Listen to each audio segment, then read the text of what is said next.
Salut à tous et c'est parti pour la ronde numéro 13 de ce championnat du monde entre Gukesh et Ding Liren. Dans la partie dernière, on a vu Ding qui dominait son adversaire avec une anglaise bien ficelée. Il a réussi à dominer son adversaire et a finalement lancé une attaque fatale sur son roi. Et à la ronde 13, du coup, Gukesh a les blancs, Ding a les noirs. Il nous reste deux parties pour ce championnat du monde. Ici, on est actuellement à une égalité 6-6. Gukesh a les blancs et il commence avec, on a vu des coups de D4, on a vu des gambits Reti, des Est indiennes, on a vu C4, on a tout vu. Mais il va retourner sur ses bases, il va jouer 4.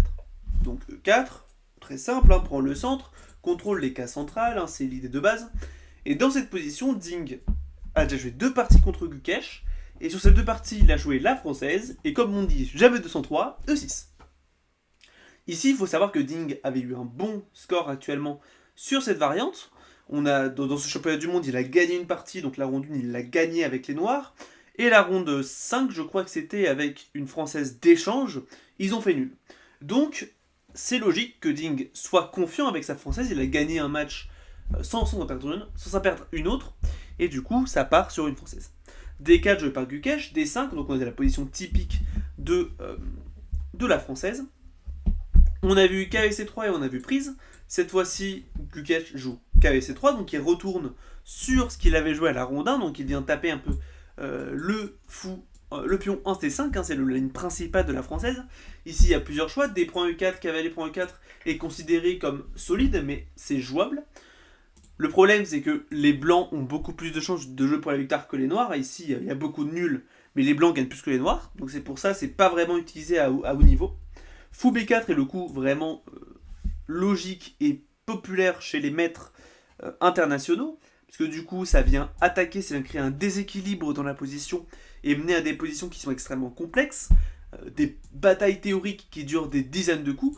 Cependant, c'est logique que Ding n'ait pas envie de jouer la Winnower, parce que ce n'est pas un joueur qui est extrêmement théorique, contrairement à Gukesh. Donc Ding va simplement jouer cavalier F6, comme il l'avait joué à la ronde 1, pour taper le pion, c'est ce qu'on appelle la variante classique, ici il y a plusieurs choix. Fou G5 est jouable, mais après D prend E4, les positions que l'on obtient sont quand même extrêmement plates, donc c'est pas vraiment intéressant pour les blancs. À la place, du coup, Gukesh va jouer l'approche qui est considérée comme la plus ambitieuse et la plus critique de la française, c'est-à-dire E5, où on va essayer de gagner des tempos et prendre de l'espace. Attaquer le cavalier, on voit que le pion prend aussi de l'espace et empêche peut-être un développement. Cavalier FD7, le cavalier peut-être est un peu mal placé, mais c'est l'idée. Le truc, c'est qu'en fait, dans ce genre de position, les noirs veulent pousser sur C5 et déstabiliser le centre. Les blancs, eux, voudraient, dans l'absolu, jouer C3 pour complètement défendre, ou alors ils veulent jouer sur de l'activité. La ligne principale ici serait F4, par exemple, sur quoi C5, cavalier F3, cavalier C6, fou E3 est la ligne vraiment principale, ou par exemple ici tu peux prendre et fragiliser ses pions. C'est l'idée. Mais du coup, surprise, Gukesh n'a pas joué ça. Dans la première ronde, on avait vu F4, C5, puis cavalier CE2, avec C3 qui est arrivé juste après. Mais du coup, cette fois-ci, Gukesh fait ça dans l'ordre. Il va jouer cavalier CE2 d'abord. Pour du coup, l'idée c'est de jouer sur C3 et F4 pour vraiment installer un très fort centre de pion, qui sera vraiment extrêmement avancé. C5 joué par Ding, qui vient du coup faire son plan typique de la française. Il veut essayer de prendre de l'espace à l'aile dame et de déstabiliser le centre, ce qui force plus ou moins la réponse des blancs. F4 est techniquement jouable, mais du coup C3 est plus naturel pour simplement défendre le pion. Ici cavalier C6, et ici notre indien va nous choquer. Ici deux coups sont populaires, c'est-à-dire F4 ou cavalier F3 avec deux approches un peu différentes. F4 est très positionnel où on va essayer juste de dominer l'adversaire grâce à notre avantage d'espace. Et cavalier F3 va être beaucoup plus critique où on va ensuite essayer de jouer sur cavalier G3 ou cavalier F4 pour essayer de taper le roi, avec notamment des fou D3, fou G5 et peut-être H4, H5. C'est vraiment des approches extrêmement critiques, mais à la place, Gukesh va simplement jouer A3. Une ligne extrêmement rare, ici on est à 11 parties sur... Il y en avait 756, autant pour moi.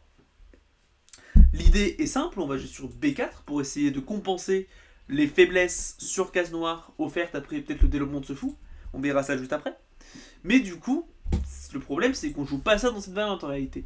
En général, on joue cette variante contre la française avec une française d'avance. En général, on pourrait voir ce genre de variante après ça, cavalier C6, cavalier F3, dame B6 et A3 ici, avec B4, du coup.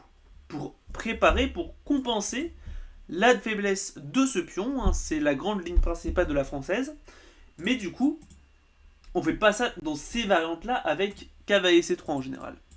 Parce que ici, la dame n'est pas encore développée, mais c'est logique. Mais pour moi, si tu veux jouer comme ça, tu joues plutôt une française d'avance. Après, je pense aussi qu'il a fait ça pour surprendre Ding, ce qui est ma foi complètement logique. Et du coup, ici, Ding va avoir plusieurs choix. Et il va finalement opter pour fou E7, pour jouer rapidement sur le petit roc et peut-être F6, pour déstabiliser la tête de la structure de pion, ce qui est très logique. Mais du coup, ici, Gukesh a plusieurs choix. Ici, cavalier F3 est le dernier coup théorique qui est arrivé dans une partie Sobolewski-Bichmann. Mais Gukesh va apporter la nouveauté du jour et il va jouer fou E3. Logique, donc comme je l'ai dit, la poussée A3 prépare la poussée B4 pour compenser les faiblesses sur case blanche causées par un éventuel développement du fou. Et ben nous y voilà. Ce pion en B2 devient faible, donc après B4, ce pion ne sera plus faible. Le truc c'est que là maintenant le fou attaque peut-être en concordance avec ce pion, le pion C5. Et Ding va devoir y réagir, peut-être pas maintenant mais plus tard. Hein. Ici il va jouer cavalier B6 avec un petit piège, c'est que si tu prends, là ici le cavalier ne défend plus le pion, donc on a l'impression de gagner un pion. Et après pion prend C5, il y aurait simplement cavalier C4 qui vient taper de partout et ici les noirs ont un gros avantage. Donc ça serait dommage hein, que Gukesh perde comme ça, évidemment il n'a pas joué ça. Après cavalier B6, il a joué cavalier F4, coup très logique pour ouvrir le fou et mobiliser le cavalier, parfaitement logique. C'est prend D joué par Ding, c'est prend D cavalier C4, donc il vient activer le cavalier et menacer de prendre la paire de fou. Fou pour le cavalier, donc il se débarrasse de son fou qui n'était pas encore développé, et il se le débarrasse contre un cavalier qui a bougé quand même déjà 1, 2, 3 fois, hein, quand même, hein. Enfin 1, 2, 3 fois, 4 fois, autant pour moi. Donc on voit que Gukesh gagne quand même pas de tempo, mais contre ce tempo, il donne la paire de fou à Ding Liren. Ici Ding va prendre avec le pion, et la position de tenue est relativement bizarre. C'est petit avantage blanc, mais la position, elle est ce qu'on appelle une position semi-ouverte. On a une position qui est complètement fermée à l'aile dame, à l'aile roi, je veux dire. C'est compliqué d'imaginer des cassures de pions ou des positions complètement ouvertes ici, alors que dans cette aile, l'aile dame, c'est complètement ouvert. Maintenant, on voit que les deux côtés ont de l'espace, il y a B5 qui risque d'arriver, suite de fou B7, on voit que la position est complètement ouverte, alors que là, ici, il n'y a rien à faire, c'est complètement fermé. Donc, là, c'est un peu bizarre. L'idée, c'est qu'en fait, la structure de pion des blancs, par exemple, mène dans la française vers l'aile roi, et la structure de pion des noirs joue vers la dame. Et selon une règle qui a été dite par, je crois, Capablanca, l'idée c'est qu'on va essayer de jouer là où notre structure de pion pointe. C'est-à-dire que les blancs, eux, leur structure de pion pointe, du coup, comme je l'ai dit, vers l'aile roi, ils vont vouloir jouer sur l'aile roi. C'est-à-dire attaquer le roi noir. Dans une position fermée, c'est d'autant plus bénéfique parce que ce sera beaucoup plus compliqué, en fait, de jouer sur la défense. Parce que du coup, dans une position fermée, c'est quand même beaucoup plus compliqué d'amener des défenseurs, parce que la position est fermée. Alors que de l'autre côté, les noirs, eux, jouent vers les dames, où il n'y a plus grand chose, c'est complètement ouvert, et il n'y a plus de moyens faciles de jouer. Le problème, en fait, l'idée c'est que le seul truc sur quoi ils peuvent vraiment jouer, c'est cette majorité à les dames, mais ils ont un roi qui risque d'être attaqué, donc c'est pas le truc le plus normal, on va dire. Mais Gukesh ne va pas attaquer comme il le faut. Ici, il aurait dû jouer dame G4 pour taper un peu sur le pion G7, par exemple, et commencer à attaquer. La dame est active, on a cavalier F3 qui arrive, cavalier G5, et on voit qu'on a toutes les pièces, peut-être H4, H5, qui commencent à se mobiliser pour jouer sur cette aile roi. A la place, il va jouer cavalier GE2, problématique, hein, parce que Gukesh bloque son jeu à l'aile dame, bloque son jeu à l'aile roi, autant pour moi, mais c'est jouable, hein, simplement parce qu'il développe son cavalier, il prépare le roc, donc c'est pas catastrophique, mais il joue moins pour son avantage. Ici, l'initiative a été évaporée, mais c'est pas grave. Ici, Ding joue B5, donc il essaie d'améliorer son français en le mettant en fianchetto sur la grande diagonale, ce qui est logique. Petit roc joué par Gukesh, on a petit roc joué aussi par Ding. Jouer sur fou B7 serait peut-être un peu médiocre parce que cavalier C3. Ici, avec le pion qui est en l'air, et si jamais tu le défends comme ça, il y aurait peut-être dame G4 apparemment. Ça commence à être chaud, tu n'as pas le temps vraiment de te développer le fou, tu vas d'abord devoir régler tes problèmes sur l'aile roi. Et du coup, après, cavalier C3 quand même, là maintenant il va jouer tour B8. L'idée c'est que A6 ne règle pas les problèmes, et ici il y aurait Dame G4 quand même, suivi de Dame F3, et on voit qu'ici en fait il y a une enfilade qui est quand même extrêmement dangereuse. Donc c'est mieux quand même de jouer sur tour B8 pour s'enlever de cette enfilade. Et il va jouer du coup cavalier H5 ici, Gukesh, parce que Dame G4 n'est plus réellement utile, parce qu'il y aurait F5. Bon, c'est un peu compliqué, mais voilà. Ici l'idée c'est que là la position est complètement égale. Mais du coup, que faire? Ici, il va jouer cavalier H5 avec l'idée d'ensuite jouer Dame G4 pour ensuite taper sur le pion G7 et peut-être attaquer les noirs. Sur quoi Ding va répondre avec F5, une défense extrêmement logique et je trouve futée, pour empêcher simplement Dame G4 et prendre de l'espace. Ici, plusieurs choses sont possibles, mais le seul coup qui est réellement intéressant pour Gukesh, c'est de prendre en passant, pour essayer de réautoriser la dame à venir en G4 et continuer à attaquer le roi de Ding. Mais c'était évidemment le but de Ding, qui maintenant va pouvoir prendre du fou, hein. Prendre évidemment du pion serait suicidaire, il y aurait Dame G4 échec, suivi de Dame G7, donc c'est vraiment pas ouf. Donc fou prend pion. Évidemment, les noirs réussissent à activer leur pièce, ils réussissent à taper un peu plus sur le pion centralisé, mais il se crée aussi un pion isolé, donc ça peut être à double tranchant. Ici, il va jouer Dame F3. Cavalier prend fou était légèrement plus précis, mais son coup est également très logique. Dame F3. Il va vouloir ensuite simplement essayer de jouer sur Dame G3, peut-être essayer de taper là-dessus. Bon, vous verrez. Ici, prendre le pion gratuit était possible, avec l'idée qu'après cavalier prend fou, tour prend fou, c'est un peu bizarre. Ici, il y a Dame H5 par exemple, ou Dame D1 qui sont possibles, avec des positions qui sont complexes où les noirs ont un pion de plus, mais les blancs ont des compensations. À la place, Ding va décider de jouer Dame E8, un coup malin pour venir taper un peu sur le cavalier, ce qui force plus ou moins la main. Il va jouer cavalier prend fou ici, ce qui est un coup très logique. Puis tour prend cavalier, gagne un tempo sur la dame, Dame E2, Dame G5, et les pièces noires viennent complètement en jeu. Et maintenant, on ne sait plus c'est qui attaque. Parce que les noirs ont une tour active, les noirs ont une dame active, il y a le fou qui va très vite s'activer sur le roi, la tour qui risque de se doubler, on voit que en fait le roi blanc n'est plus si sécurisé ici. Il n'est plus tant en sécurité. Gukesh va lui, du coup, essayer de régler ses problèmes au niveau du roi en jouant F3. Pour bloquer cette grande diagonale, et aussi permettre au fou de venir en F2 pour ouvrir la dame, garder la défense du pion, et ouvrir aussi la colonne E complètement pour peut-être y mettre des tours. C'est très logique, hein, c'est très très intéressant, ça prend aussi des cases importantes. Vraiment logique. Tour F8 joué par Ding, qui selon moi est un coup un peu bizarre. Ici, le meilleur coup selon moi était A6, celui de fou B7 et tour DF8 pour quand même continuer sur l'attaque, parce que les pièces sont vraiment très actives là où elles sont. Et il va jouer tour F8 pour une raison inconnue. Peut-être qu'il voulait empêcher cavalier E4 échec, cavalier E4 tempo, je veux dire. On n'en sait rien. Mais du coup, il vient aussi défendre la 8ème rangée, donc c'est complètement jouable. Il veut aussi lier les tours, peut-être. C'est solide en tout cas, c'est pas perdu. Tour AD1 joué par Gukesh, il vient simplement continuer à défendre son pion, centraliser sa tour. Cavalier E7, donc il se dirige vers la case D5. Fou F4, attaque la tour. Tu ne peux pas prendre ici le fou parce que tu aurais simplement Dame E5, fourchette de tour qui vient gagner la partie. Donc ici il va jouer plutôt tour B6, il vient s'enlever de la tension. Fou C7 attaque la tour. Tour B7 défend et contre-attaque sur le fou.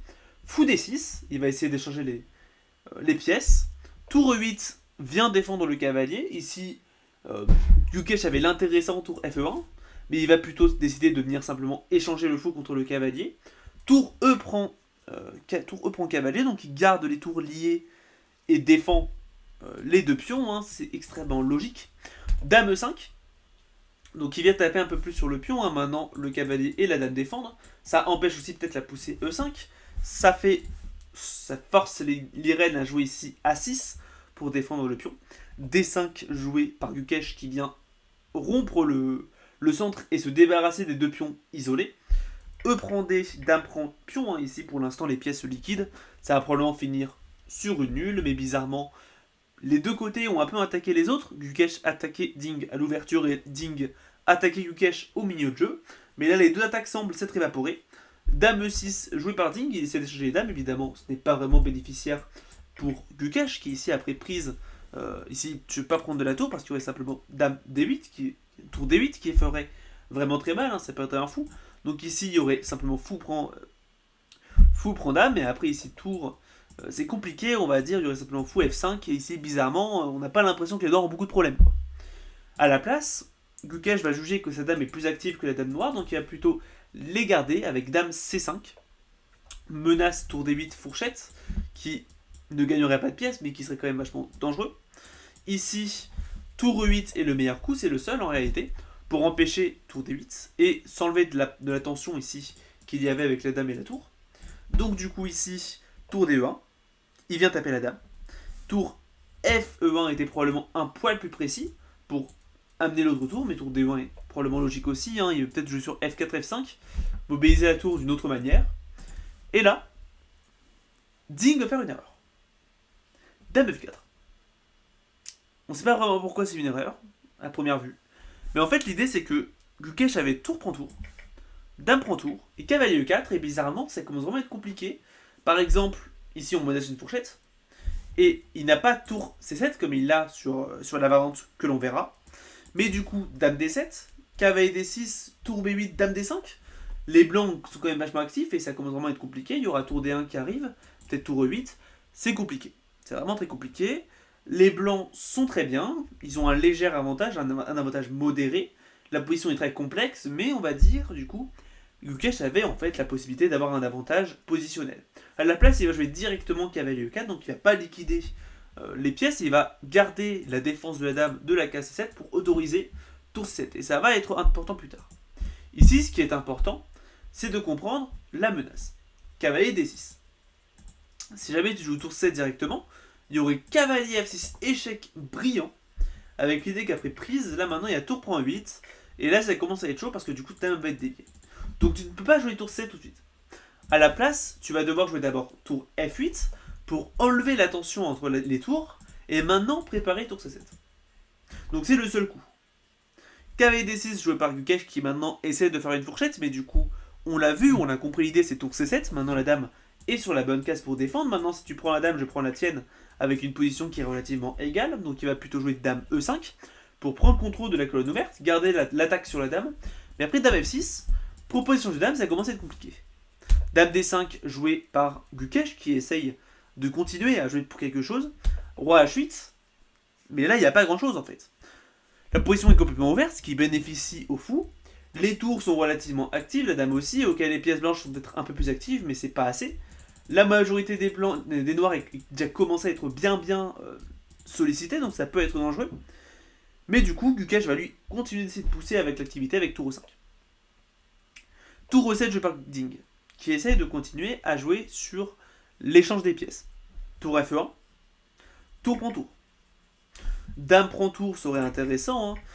C'est le coup principal de l'ordinateur, mais échanger, je pense que ce n'était pas la cam de Gukesh qui avait envie de jouer plus complexe.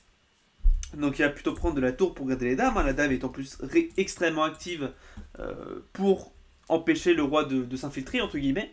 H6, donc Ding vient simplement se créer une case de sortie. Dame C5, logique. Donc il vient améliorer sa dame, peut-être créer peut-être des vis-à-vis, attaquer le fou. Et peut-être aussi venir jouer sur dame B6 et peut-être taper là. Après la tour est en l'air, mais la dame est plus active en 5 de toute façon, donc c'est un coup d'amélioration. Fou D7, donc il vient enlever le fou de l'attaque des pièces. Cavalier E4, attaque la dame et attaque la tour, hein, en découverte. Dame F4 est quasiment forcée, hein. Il y a dame D8 qui est également possible, mais on voit que ici les pièces sont extrêmement passives, et il y a tour D5 qui arrive pour clouer, avec peut-être tour D6, ou alors dame D4, ça commence à être compliqué. Et donc après cavalier E4, on a dame F4. La dame reste active, il y a peut-être dame C1 qui arrive avec des échecs perpétuels qui arrivent peut-être. Et ça garde l'activité des pièces, donc c'est très bien joué de la part de Ding qui continue à tenir la position. Tour E7 joué par Gukesh qui met cette tour sur la 7ème. Tape sur le pion G4, pion G7 autant pour moi, qui est actif. Fou F5 joué par Ding pour taper sur le cavalier. Dame D4 tape le pion G7, ça force tour G8. Logique, hein, c'est le seul coup qui défend. H3, ok. Dame C1 échec. Roi F2, fou prend le cavalier.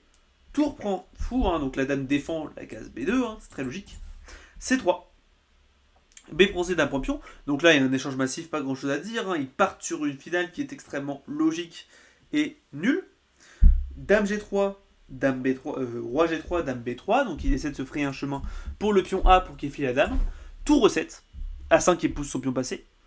Tour B7, tape le pion. Ici A4 est possible, mais il y aurait simplement tour B6, suivi peut-être d'un coup comme tour prend H6 qui est menacé, donc il y aurait roi H7, puis dame E4 échec, ce qui force en fait plus ou moins roi H8, dame D5, etc., etc., avec une nulle perpétuelle.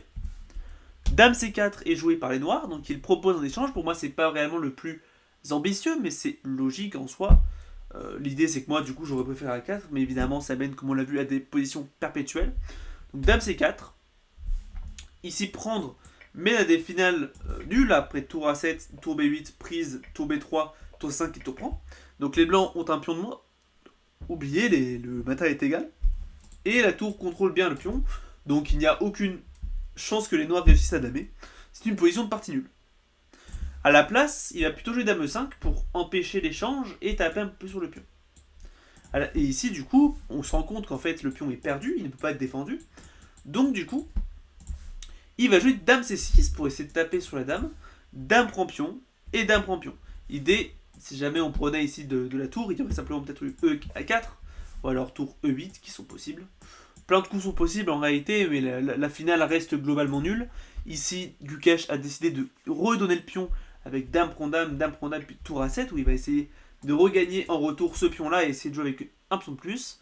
Dame E1 joué par Ding, roi H2, dame B4, prise, puis tour B7, le pion est perdu, mais la finale est complètement nulle. L'idée c'est que les finales de tour en général, même s'il y a un pion de plus, en général, quand les rois sont actifs et qu'ils sont tous dans une même zone, ici vous notez ils sont tous là, c'est parti nul parce que du coup les pions contrôleront bien.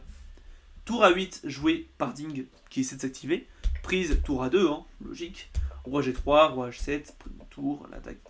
Je passe assez vite, mais globalement la finale est complètement nulle. Roi F6, roi F3, donc il essaie de pousser sur G4 peut-être, tour C2, ok, G3, tour C3, donc là ici il doit venir en G4 ou en G2. G2 serait extrêmement passif, parce que du coup la tour contrôle complètement l'avancée du roi, donc il va plutôt jouer tour G4, roi G4, autant pour moi.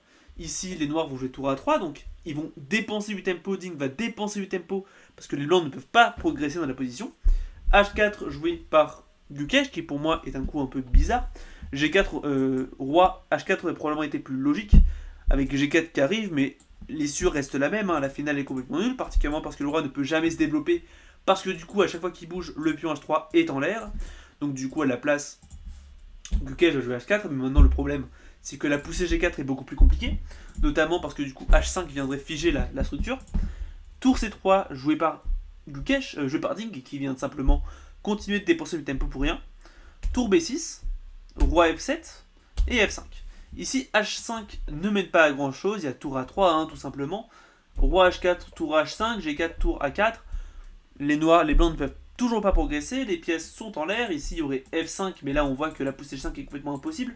Le pion est cloué sur le roi, et pousser serait impossible à cause du pion ici en H6. Donc c'est vraiment une finale complètement nulle. Donc ici il va plutôt opter pour F5 Gukesh, mais ça mène à H5, parce que du coup ici la tour ne défend plus. Si jamais on prend, le problème c'est qu'il y a tour prend pion, et ici les deux pions sont vraiment opposés, ils sont isolés, donc ça ne permet pas à ce qu'ils se défendent, et du coup ils sont juste complètement désordonnés. Le roi est complètement enfermé aussi, le pion et la tour le bloquent. Globalement ça ne sert à rien, c'est juste complètement nul. A la place du coup il va jouer roi F4 pour essayer de conserver sa position. Et ici ils vont décider de jouer une répétition après tour C4, tour F3 avec une répétition. Mais ici pour moi il y avait moyen peut-être de jouer sur roi H5, roi G5 pour essayer de continuer encore un peu plus de jouer sur quelque chose. Mais ici comme on l'avait vu avec le tour prend pion, ici il y a simplement tour G4 échec avec roi prend pion, tour prend pion. Et on retrouve cette finale qui est relativement nulle, même si pour moi c'est encore possible de pousser, mais c'est logique, ils sont 2800 Elo, donc ils sont de top mondial, donc ils connaissent ces finales par cœur, ils savent que ça finira en partie nulle, et du coup ils signent ici la nulle. Après du coup tour C3 avec une répétition, ils signent ici la nulle, et du coup on a une nulle pour cette avant-dernière partie du championnat du monde. Les deux camps sont à 6,5. Je suis curieux de voir la ronde numéro 14, et on se retrouvera d'ailleurs demain pour cette même ronde. Ding Liren aura les blancs, Gukesh aura les noirs. Est-ce qu'il y aura un vainqueur, un champion du monde titré après cette partie, ou est-ce qu'on partira sur les départages rapides pour départager les deux joueurs? On verra ça demain. Je vous dis à demain pour la ronde numéro 14, numéro 14 du championnat du monde. À demain, c'était Ruben Alpin. Tchuss.